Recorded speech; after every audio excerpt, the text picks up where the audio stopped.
आज हम सिंटेक्स के बारे में सीखेंगे। वॉइस सीख चुके हैं। वॉइस हमने बताया था वॉइस क्या है, वॉइस को बनाने का तरीका बता दिया था, उसमें रूल एंड यूजेस देख चुके थे। अब हम सिंटेक्स देखते हैं। तो सिंटेक्स का ही नाम है सब्जेक्ट वर्ब एग्रीमेंट। सिंटेक्स का नाम है सब्जेक्ट वर्ब एग्रीमेंट। हम समझते हैं इसके नाम से सिंटेक्स क्या है। तो सिंटेक्स हमारे लोकल यूज में, जो घरों में टंकी के रूप में यूज होता है, उसके सिंटेक्स कहते हैं। सिंटेक्स ही उसका नाम होता है। तो सिंटेक्स जितना बड़ा होगा पानी उतना अटेगा, यानी सिंटेक्स का जितना वॉल्यूम होगा पानी का उतना ही उसमें पुटअप करेंगे, रख सकते हैं उसमें। जैसे 1000 लीटर का 1000 लीटर का सिंटेक्स है, 1000 लीटर सिंटेक्स है, तो 1000 लीटर हम पानी उसमें रख सकते हैं, यानी उसमें हम इकट्ठा कर सकते हैं। उसी तरह क्या है सिंटेक्स, यानी सब्जेक्ट यदि प्लूरल हो तो वर्ब प्लूरल आएगा, यदि सब्जेक्ट प्लूरल हो तो वर्ब प्लूरल आएगा, यदि सब्जेक्ट सिंगुलर हो तो वर्ब सिंगुलर आएगा। सिंटेक्स भी वही चीज है कि जितना बड़ा सिंटेक्स होगा उतना पानी, जितना छोटा होगा उतना कम पानी हटेगा, वही चीज है। तो इसका नाम है सब्जेक्ट वर्ब एग्रीमेंट। एग्री मने सहमत, एग्री मने सहमत, एग्री मने सहमत का, एग्रीमेंट यानी सहमति, यानी सब्जेक्ट के सहमति से वर्ब को पुटअप करना, रखना ही क्या कहलाता है, सब्जेक्ट वर्ब एग्रीमेंट कहलाता है। यह हम समझ चुके हैं अपनी भाषा में। अब इसका हम डेफिनेशन देख लेते हैं। तो the appropriate use of verb according to the appropriate subject is called syntax. यानी ये कह रहा है कि उचित सब्जेक्ट के अनुसार उचित वर्ब का प्रयोग करना ही सिंटेक्स कहलाता है। फिर से देखते हैं। The appropriate use of verb according to the appropriate subject is called syntax.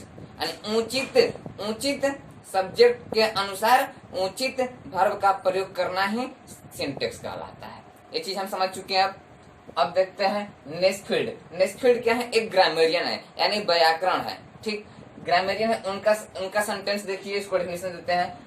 A finite verb must be in the same number and person as it subject. यानी सब्जेक्ट के अनुसार सेम नंबर का, यदि सिंगुलर नंबर हो, subject singular number हो तो verb भी singular लगाएंगे। सब्जेक्ट प्लूरल नंबर हो, यानी प्लूरल नंबर हो या प्लूरल पर्सन हो तो वर्ब भी क्या लगाएंगे, प्लूरल लगाएंगे। वही चीज कर रहे हैं, सेम नंबर एंड पर्सन, यानी पर्सन यानी नंबर और पर्सन के अनुसार सब्जेक्ट का जो नंबर और पर्सन होगा उसी के अनुसार हम फाइनाइट वर्ब का प्रयोग करेंगे। ठीक, सब्जेक्ट क्या है, अब इसमें क्या है, सबसे पहले देखेंगे सब्जेक्ट, सब्जेक्ट के बाद वर्ब। सब्जेक्ट के बारे में पूरा हम विस्तृत से जानेंगे कि सब्जेक्ट क्या है। तो सब्जेक्ट का अर्थ ऐसे कहें तो कर्ता लोग कहते हैं, लेकिन कर्ता न हो के उद्देश्य होता है।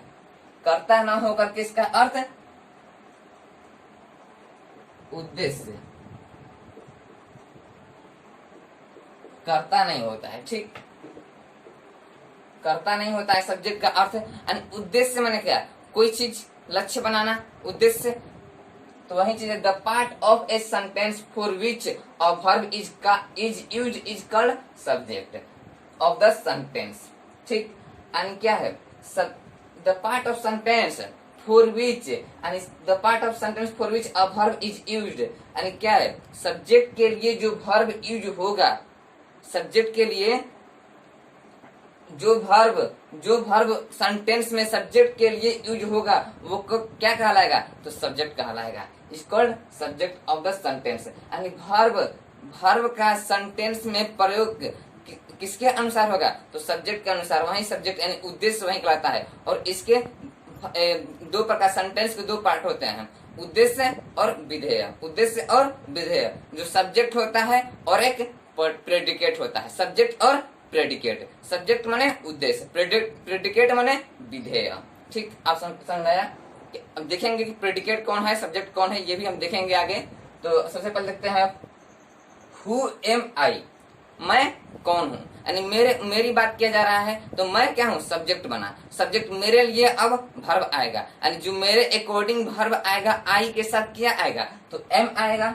यहाँ पे हु जो है वो सब्जेक्ट नहीं बना। ऐसा कहते हैं लोग कि सब्जेक्ट सेंटेंस के पहले आता है, लेकिन कोई जरूरत नहीं है। इसका पोजीशन हम जानेंगे कि सब्जेक्ट कहाँ कहाँ सेंटेंस में आ सकता है, ये भी हम जानेंगे। तो हु एम आई, मैं कौन हूँ।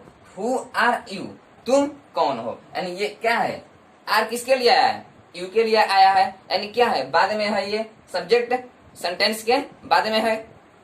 इट इज आई, इट का है, सब्जेक्ट बना यहाँ, तो सब्जेक्ट बना यहाँ, तो सब्जेक्ट के लिए वर्ब आया इज, इट इज आई।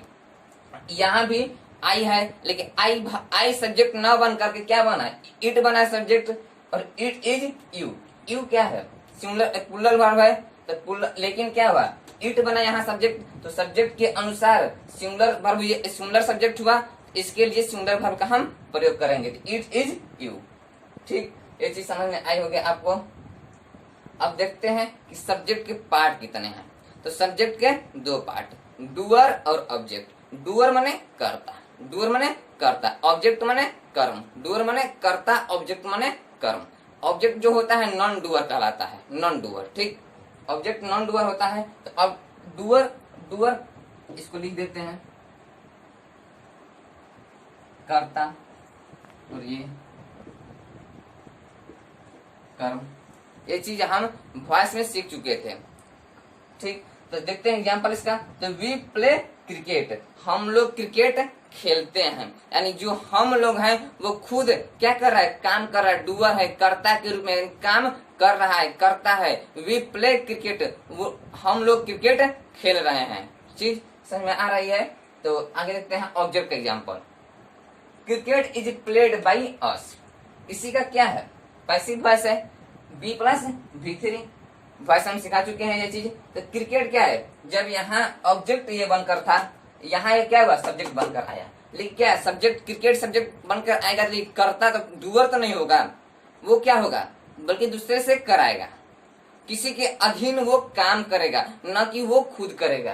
तो नॉन डूअर के रूप में आया वो, cricket is played by us, हम लोग के द्वारा क्रिकेट खेला गया। तो क्या है, हम लोग के द्वारा क्रिकेट खेला गया, यानी हम लोग जो सब्जेक्ट थे वो ऑब्जेक्ट बनकर चले गए, और क्रिकेट क्या था, ऑब्जेक्ट था, वो सब्जेक्ट बन करके आ गया। ठीक, ये चीज आपको समझ में आ गई। आप इसका स्क्रीनशॉट ले सकते हैं और आगे आते हैं। तो हमने सब्जेक्ट वर्ब एग्रीमेंट को देखा है कि सब्जेक्ट क्या है, सब्जेक्ट कैसे वर्ब के रूप में एग्रीमेंट मतलब कैसे सहमति से आता है, उसके हम डिफिनेशन को भी देखे हैं। ठीक, अब देखते हैं पोजीशन ऑफ ए सब्जेक्ट, यानी सब्जेक्ट का पोजीशन क्या है। सब्जेक्ट का पोजीशन क्या है हम देखते हैं, कहाँ कहाँ सब्जेक्ट हम रख सकते हैं। तो a subject can be used anywhere in a sentence, यानी बी प्लस V3।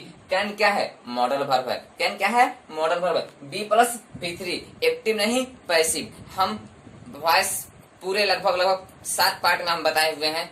आप यदि इससे समझना चाहते हैं, वॉइस को देखना चाहते हैं, तो वॉइस का देख सकते हैं वीडियो।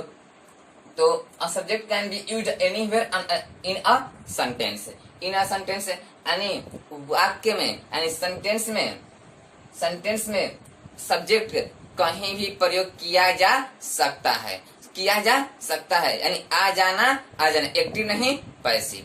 ठीक, ये चीज समझ आया। देखते हैं पहला बिगनिंग। बिगनिंग में कैसे करेंगे, यानी शुरुआत में हम सब्जेक्ट का प्रयोग कैसे करेंगे। तो we are play cricket, we are play cricket, हम लोग क्रिकेट खेलते हैं। ठीक, तो वी क्या हुआ, बताए थे सब्जेक्ट, यानी का डूअर के रूप में आया, वी डूअर के रूप में आया, और सब्जेक्ट यानी सेंटेंस क्या है, पहले है। और हमने बताया था कि सब्जेक्ट का अर्थ होता है उद्देश्य, यानी उद्देश्य क्या है, किसी भी काम को करेगा। उद्देश्य क्या है, लक्ष्य, किसी भी लक्ष्य को बनाया है क्या करना है, किसी को काम को करना ही क्या है, लक्ष्य है। तो वही है, उद्देश्य ये है किसका काम का, प्ले क्रिकेट, यानी क्रिकेट को खेलना इसका लक्ष्य बना, उद्देश्य बना। तो ये क्या हुआ, ये प्रेडिकेट के रूप में है, प्रेडिकेट है ये। ठीक, ये क्या है, सब्जेक्ट, ये उद्देश्य है और ये विधेय है। आपको समझ में आया ये चीज। आप देखते हैं कि सब्जेक्ट को हम इंड में कैसे प्रयोग करेंगे। तो you are a janitor, you are a janitor, so am I. तुम, जेनिटर का अर्थ होता है द्वारपाल, जेनिटर का द्वारपाल कहें, चौकीदार कहें, चौकीदार, हम भी चौकीदार हैं, मोदी जी के शब्द हैं।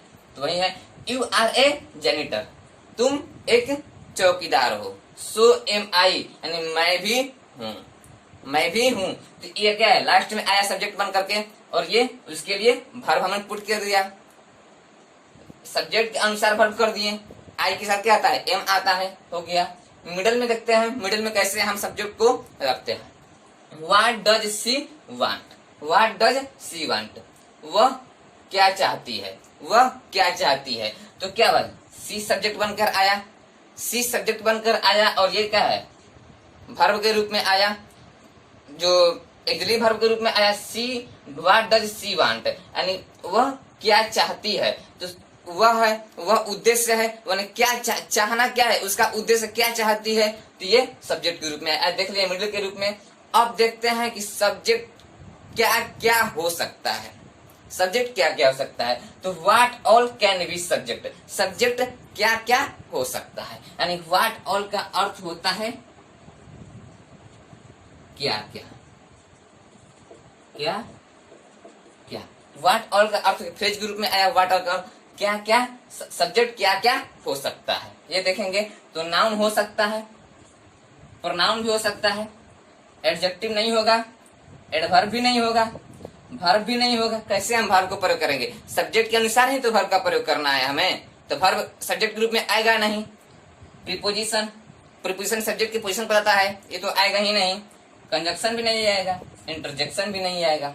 एडजेक्टिव क्या करता है, किसी नाउन या प्रोनाउन का क्या करेगा, चुगली करता है। एडजेक्टिव, ये एडजेक्टिव सीखेंगे ना, बताएंगे तो उसमें हम डिटेल से जाएंगे कि एडजेक्टिव माने चुगली करना, यानी शिकायत करना, यानी प्रशंसा करना, कुछ भी कह दे तो हो सकता है। एडजेक्टिव ई माने वाला, एडजेक्टिव माने चुगली करने वाला, यानी उसके बारे में किसी चीज या तो प्रशंसा करेगा या तो बुराई गाएगा या तो शिकायत करेगा, वही चीज है। तो एडजेक्टिव तो सब्जेक्ट का है, प्रशंसा करेगा या बुराई गाएगा, तो ये तो हो नहीं सकता है। एडवर्ब भी वही काम।